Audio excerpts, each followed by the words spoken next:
bahwa dhamma ini bukan hanya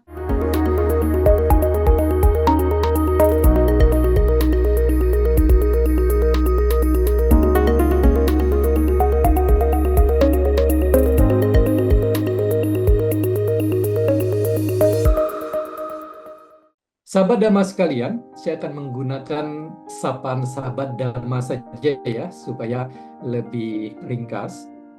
Judul kita adalah Menjaga Dhamma di Tengah Krisis Sosial dan Budaya. Nah, biasanya kita perlu nih untuk melihat kata pembentuk dari judul supaya kita punya dasar pemahaman untuk melangkah selanjutnya itu sama, dasar atau basisnya. Nah, kalau kita lihat, Dhamma tentu saja sahabat Dhamma itu familiar ya, sudah akrab.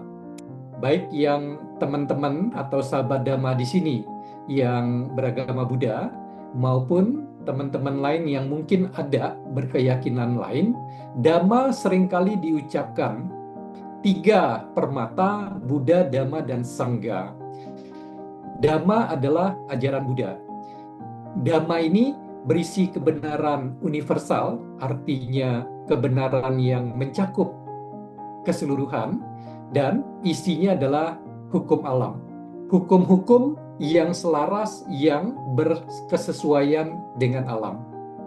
Kemudian, sahabat Dhamma, judul kita ada kata krisis, dalam bahasa Inggris crisis.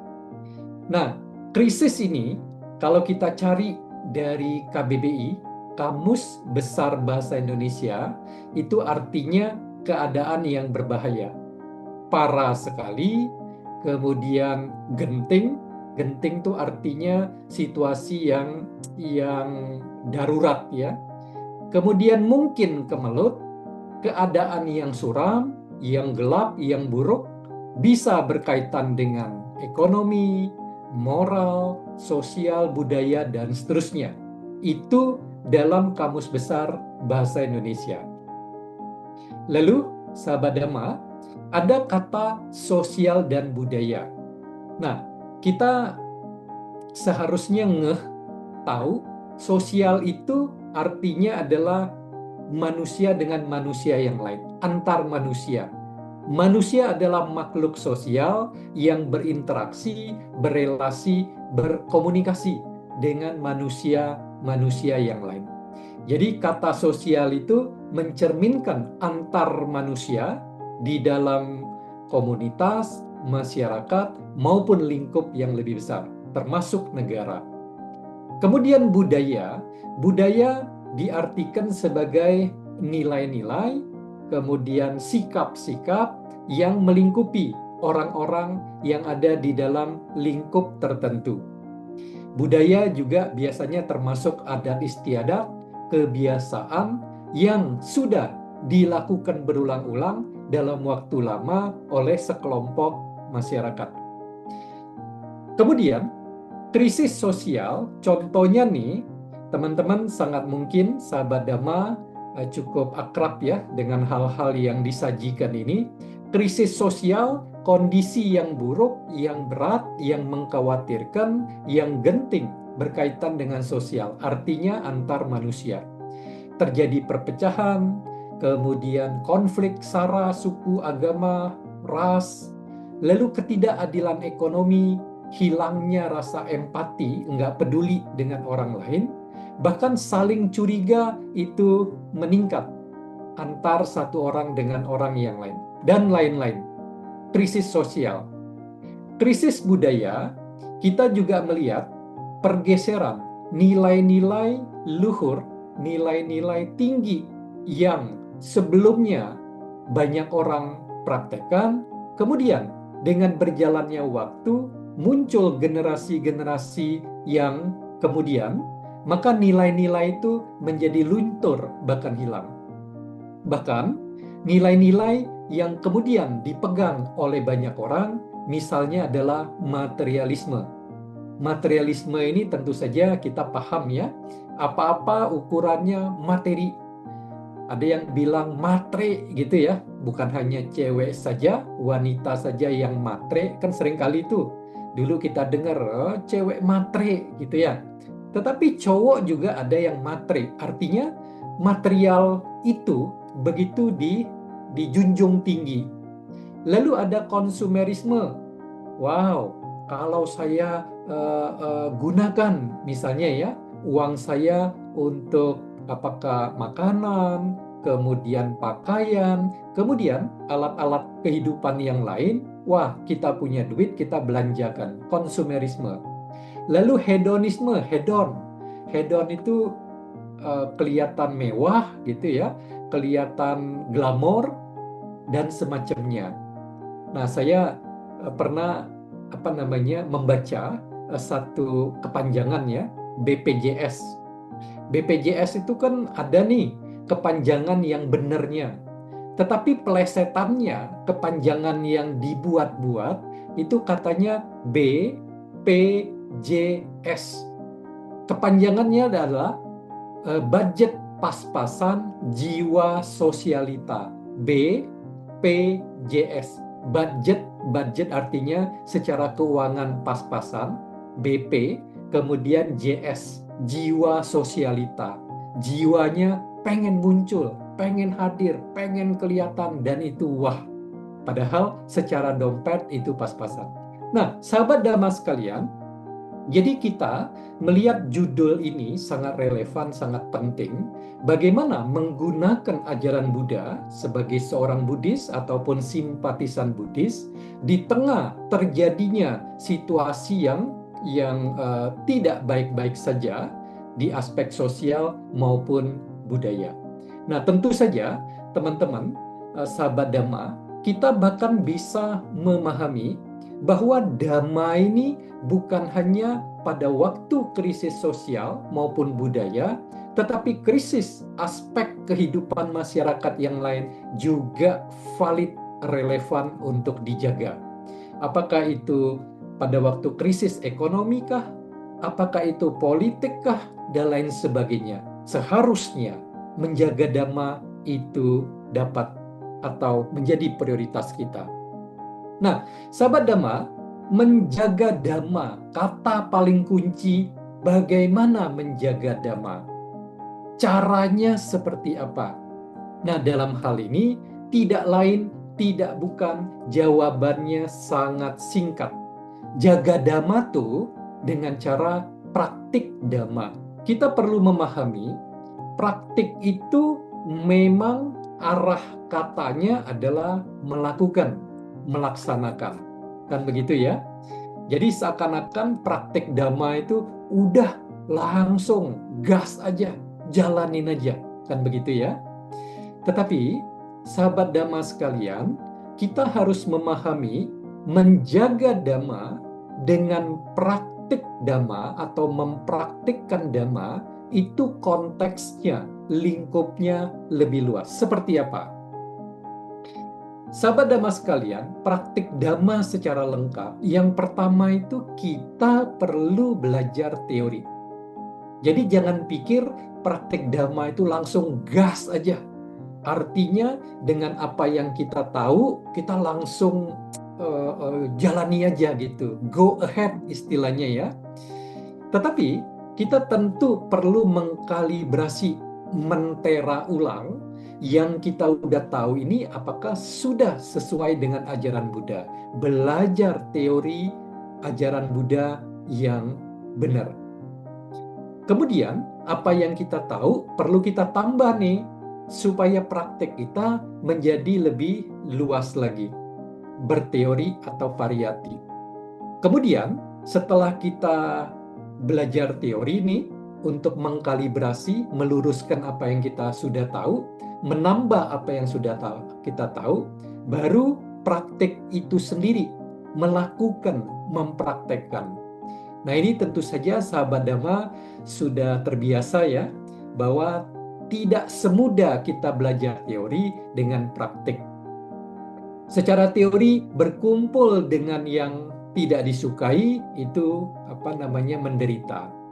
Berpisah dengan yang disukai, dicintai itu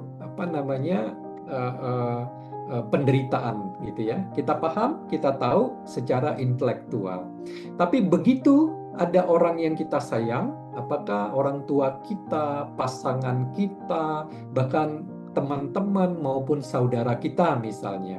Begitu ada yang sudah harus jalan duluan, tanda kutip, wah kita tuh segala pengetahuan teori yang ada itu bubar teratur. Artinya apa? Sedihnya ampun-ampunan. Dibujuk gimana pun susah gitu ya. Padahal belajarnya sudah ngelotok kata orang. Artinya, lah kan manusia dilahirkan itu pasti akan meninggal cepat atau lambat. Ngomong gampang, tapi waktu menghadapi langsung berkaitan dengan diri tidak semudah seperti kita ngomong teori. Nah, tentu saja sahabat Dhamma, tidak cukup hanya belajar teori, kemudian bagaimana melihat, menikmati tanda kutip pada waktu kenyataan itu hadir di dalam kehidupan kita, tetapi juga kita perlu mempraktekkan patiweda, penembusan. Nah, ini adalah cakupan dari praktek Dhamma dalam rangka menjaga Dhamma. Tidak hanya kita langsung melakukan, tetapi pelajari secara teori, kemudian lakukan, hadapi kenyataannya seperti apa, resapi, pahami, kemudian bermeditasilah.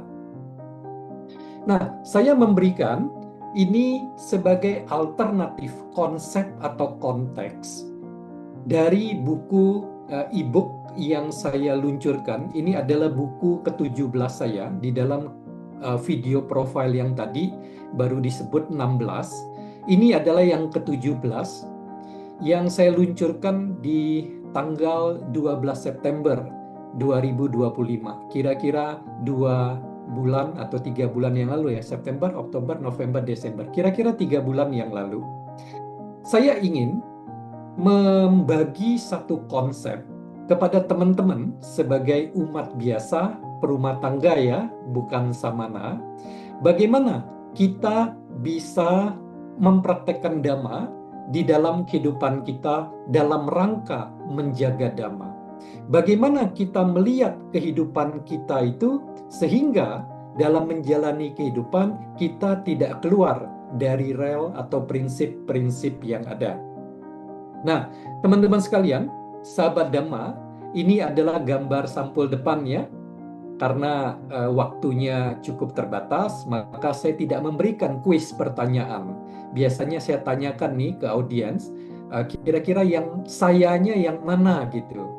Biasanya menjawab yang duduk, tetapi yang duduk itu adalah istri saya dengan anak ketiga saya.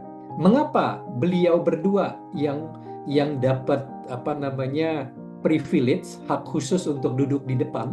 Karena keduanya lahir di tanggal dan bulan yang sama, tentu tahun berbeda.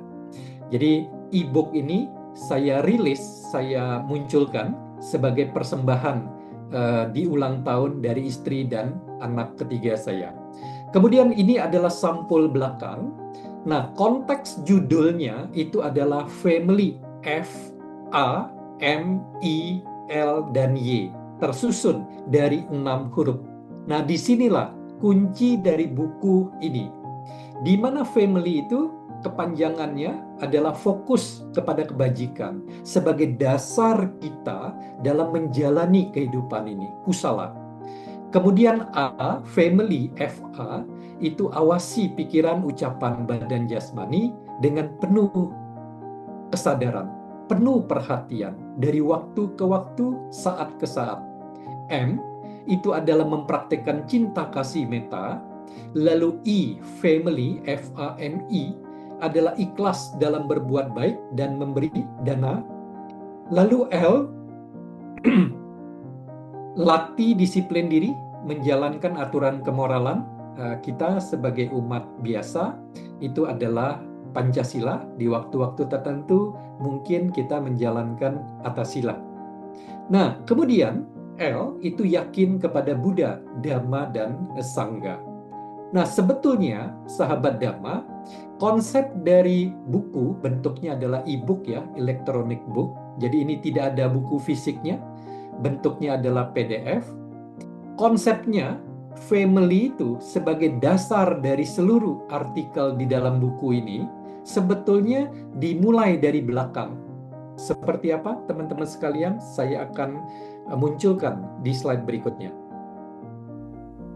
Dengan landasan yakin kepada Buddha, Dhamma, dan Sangha atau Sada, selalu latih disiplin diri dalam menjalankan aturan kemoralan atau Pancasila, dan ikhlas dalam memberi atau melepas atau dana, dengan mendasarkan cinta kasih kepada semua makhluk atau meta, upaya awasi pikiran, ucapan, dan badan jasmani dengan penuh kesadaran atau sati, dan selalu fokus pada kebajikan sebagai dasar kehidupan atau kusala, supaya berkembang kebijaksanaan atau panya yang menuntun kepada kehidupan sebagai perumah tangga yang bahagia atau sukha di kehidupan ini maupun di kehidupan selanjutnya hingga akhirnya merealisasi nibbana. Mudah-mudahan sahabat Dhamma, barusan saya putarkan selain munculnya kata-kata secara bertahap, juga ada rekaman suara.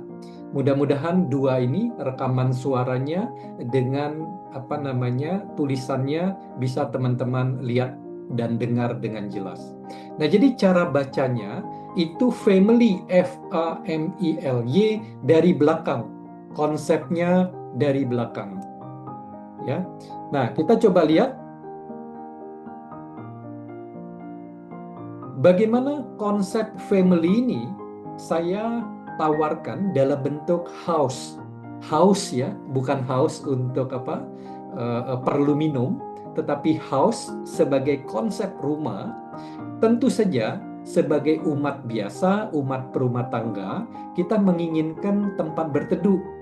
Juga para samana, para biku juga tentu membutuhkan tempat berteduh yang layak, yang bisa melindungi gitu ya, dari cuaca, dari kondisi udara, iklim, dan seterusnya. Nah, konsep rumah itu dekat dengan kehidupan sebagai manusia. Rumah yang kokoh itu punya fondasi yang kuat, kemudian tiang-tiang yang baik, yang kuat untuk mendukung.